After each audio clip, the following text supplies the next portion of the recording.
You are still single? First, let's address the elephant in the room. I don't see where me being single or not is anyone's business. Then why me not being in a relationship is any of your business? Like I'm supposed to have ticked that box by 30. Wait, no. No, 30 is when you're supposed to start maybe having children. So let's say maybe 25 for relationship. So I should have checked that box more than 10 years ago. Like I'm supposed to outgrow this phase. If you're not in a relationship, you're not a real adult. You have to grow up to be in a relationship, to be in a couple. It's like I'm late to a party that I've never wanted to be invited to. And it's time to clear something. It's not about why I'm still single at 37. It's more about why are you asking? Hi, I'm Eileen, I'm 37, I'm French, and I have lived by myself forever. Welcome to my channel. I'll share with you the behind the scenes of my solo life, the good, the bad, and the ugly life choices, but mostly the good ones because I do love living by myself. So when someone says, you still haven't found someone, here's what they are actually saying. Oh, I'll see you alone. That must be hard. That must be sad. You must be waiting. You must be incomplete. Don't worry, it'll get better. It's not a question, it's a pity party. And I've kept my private life private for years. My family doesn't even know if I'm seeing someone or not. No one does, not even my friends. So I do understand that the question might come from genuine ignorance, but also genuine assumption. The assumption that if I haven't introduced a boyfriend, it's because I don't have one. And if I don't have one, it's because something's wrong. Here's something interesting. Before 30, no one really asked. Being single in your 20s is kind of normal. You can be in a relationship for a couple of years and then break up and then be single for some time. That's normal. It's even expected. You're just figuring things out. But once you hit 30, it's suddenly not the same. It's starting to be a problem. Because 30 or over 30, you should not be single. I could see the exact same pattern when people were worried about my retirement plan when I was traveling in my 20s. Because enjoying my youth to experience life instead of waiting to see once I would have retired to have time to do things, it's not something they understood. Sorry, but I don't know what will happen in 30 years from now. So I don't want to wait. I don't want to give any of my youth and energy away for maybe having some time and money to do things in life. Health and times are the only thing that we truly have when we are lucky to have them. So when the question lands, I don't feel guilty, nor sadness about my situation. I feel weariness and a quiet irritation. Not that I'm tired of answering. No, I'm tired of seeing that person's romantic relationship has to be the center of their life. That we have to justify ourselves. That we owe strangers an explanation of our existence. I don't, and neither do you. So over the years, I've developed two responses. Sometimes the person asking doesn't mean harm. It's social habit. Let's say it's a reflex. We kind of been trained to ask about their career and their love life. So I just give them a simple explanation. So I just explain to them that I don't see why my relationship status concerns them. And here's what usually happens. They stop. They realize that, yes, it's none of their concern. And then you have the others, the ones who push, the ones who truly believe there's only one path of happiness. The ones that believe that I'm broken and need fixing. The one that believe that I'm lost until I found the right person to spend my life with.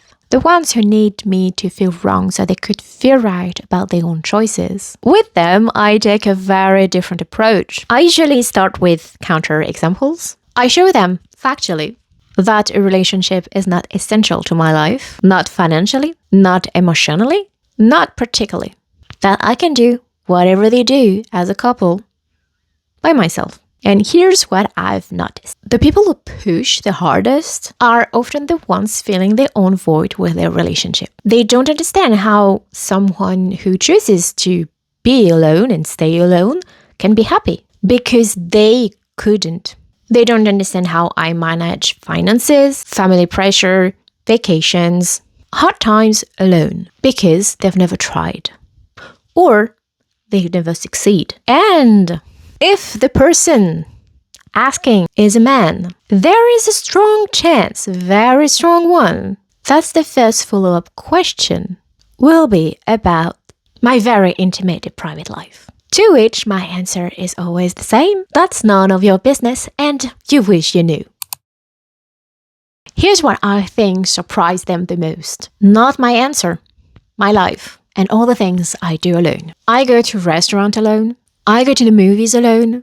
I travel alone. I shop alone. I navigate hard times alone. I do the tasks no one likes. The paperwork, the logistics, the dishes, the difficult conversations, without anyone to hand them off to. And I think that would be a surprise for them. Not because it's extraordinary, because it's just ordinary for me, but because maybe it's something that they don't have the courage to do. There are people who have never eaten alone at a restaurant, never sat in a cinema next to an empty seat, never boarded a plane without someone waiting at the other end. And they are the ones asking me if I'm okay. And here's the thing, I'm not saying that a relationship would have stopped me of doing any of this. That is too simple. That's their way of thinking, not mine. They assume there's only one option. Accomplish things with a partner or don't accomplish them at all. That's why they're so confused. They cannot imagine doing it differently. But I can. I've always imagined it. With someone or without, I'm doing the things that I want to do. The difference is they don't believe without exists.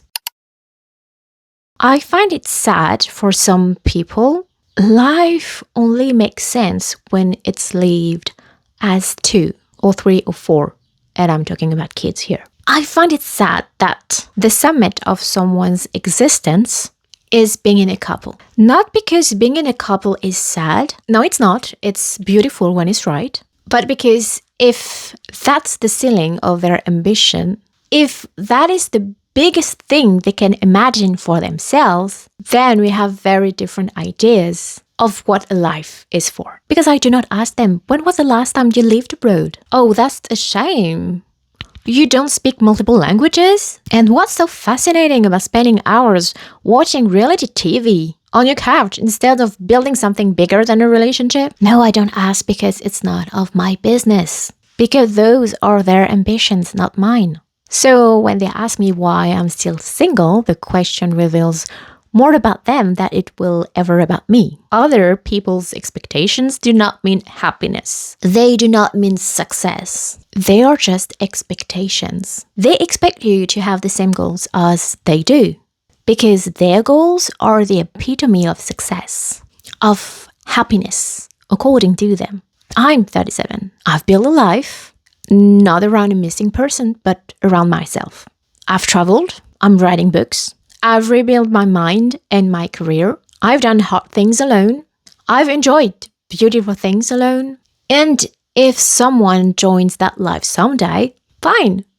And if not, fine. Either way, I'm not waiting. I'm not late. So have you felt the weight of this question? Tell me in the comments. And thank you so much for watching this video. And I'll see you in the next one. Bye-bye.